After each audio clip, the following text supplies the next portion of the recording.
Motivate the world के मौजूद सामाइन अस्सलामु अलैकुम। नाजरीन मोहतरम, 2011 में बनने वाली फिल्म ने 9 साल बाद हकीकत का रूप धार लिया है। ये फिल्म अमेरिका ने 2011 में बनाई थी। चीन के शहर वुहान से शुरू होने वाले इस मौजी मर्ज ने दुनिया के कई ममालिक में लोगों को मुतासिर किया है। चीन में कई लोग इससे मुतासिर हुए हैं और कई लोग अपनी जान की बाजी हार चुके हैं। अमेरिका ने इस कोरोना वायरस की तर्ज के एक वायरस से हलाकतों के हवाले से 2011 में एक फिल्म बनाई थी। फिल्म कॉन्टिजेंट में दिखाया गया था कि चीन में फैलने वाले वायरस ने किस तरह पूरी दुनिया को अपनी लपेट में ले लिया है। चीन से शुरू होने वाले और दुनिया भर में तेजी से फैलने वाले कोरोना वायरस से मुतल्लिक कहा जा रहा है कि 2011 में रिलीज होने वाली हॉलीवुड फिल्म कॉन्टिजेंट में इस वायरस की पेशगोई कर दी गई थी। इस फिल्म का आगाज एक खातून से होता है जो हांगकांग से वापस एक अजीब बीमारी के साथ लौटती है। चंद दिनों में इसकी मौत वाक़या हो जाती है, जिसके बाद उसके शौहर को भी वही अलामत जाहिर होने लगती हैं और इसी तरह पूरी दुनिया में वो वायरस फैल जाता है। इस फिल्म में बदतरीन मंजर की दहला देने वाली झलक दिखाई दी गई है कि किस तरह अफवाहें और तशवीश फैलती है और मौशरती ज़िंदगी बुरी तरह मुतासिर होती है।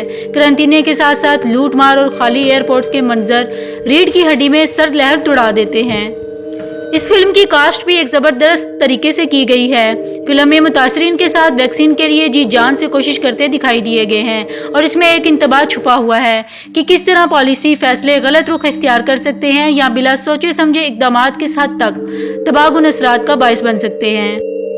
जब ये फिल्म रिलीज हुई थी तो इसके लिए कंसल्टेंट के तौर पर काम करने वाली लोरी जेरेट ने कहा था कि इसका प्लॉट कुछ अफसानवी, कुछ हकीकी और मुकम्मल तौर पर मुमकिन हो सकता है। ख्याल रहे कि फिल्म में MEV-1 नामी वायरस को फैलते हुए दिखाया गया है और इस वक्त कोरोना वायरस मुख्तलिफ ममालिक में सामने आया है, जिसे फिलहाल आलमगीर वबा की जगह ग्लोबल पब्लिक हेल्थ इमरजेंसी करार दिया है। मगर फिल्म में ये ज़रूर दिखाया गया था कि MEV-1 एक हिवानी बीमारी है जो जानवरों से इंसानों में मुंतकिल हुई, जैसा अभी कोरोना वायरस के बारे में भी कहा जा रहा है। इस फिल्म में ये वायरस एक चमगादड़ से एक चीनी मार्केट में फरोख्त होने वाले एक जानवर मुंतकिल हुआ और फिर अमेरिकी खातून तक पहुंचा और कोरोना वायरस के बारे में भी माना जा रहा है कि ये चमगादड़ से शुरू होकर वुहान की फूड मार्केट में फरोख्त होने वाले किसी जानवर के जरिए इंसानों में मुंतकिल हुआ है। ताहम ये मुकम्मल तौर पर कोरोना वायरस के फैलाव से मिलती जुलती नहीं, जैसे इसमें 29 दिन में दुनिया भर में 2.5 करोड़ से ज़ायद अफराद हलाक हो जाते हैं, जबकि कोरोना वायरस में ये तादाद इतने दिनों में 210 रही। ख़वातीनो हज़रात, वायरस के फैलाव की पेशगोई करने वाली और भी फिल्में मौजूद हैं और भी तजाद देखे जा सकते हैं, मगर फिर भी ये कोरोना वायरस के फैलाव के वाक़यात के करीब तरीन फिल्म है। लोग इस फिल्म की वजह से शकुक व शुबहात में मुब्तला हैं। फिल्म कॉन्टिजेंट में मुहक्किकीन इस अफसानवी वबा के खिलाफ वैक्सीन तैयार करने में भी कामयाब हो गए थे। क्या ये वायरस चीन में एक खास मनसूबाबंदी से नहीं छोड़ा गया? अगर इसका जवाब नहीं है तो फिर कैसे अमेरिका में 9 साल पहले बनने वाली ये फिल्म सच साबित हो रही है?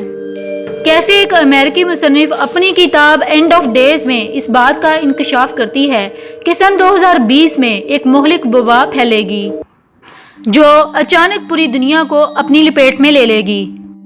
इस वबा का सबसे पहले एक अमेरिकी मुसन्निफ को इल्म होना क्या सिर्फ एक इत्तेफाक है या फिर अमेरिकी कोई साजिश है और एक सोचा समझा प्लान है? ये आप बताएंगे हमें कमेंट के जरिए। हमारी वीडियो अगर आपको पसंद आती हैं तो इसको शेयर और लाइक करना ना भूलिएगा। आपकी समाअतों का बहुत शुक्रिया। अल्लाह हाफिज़।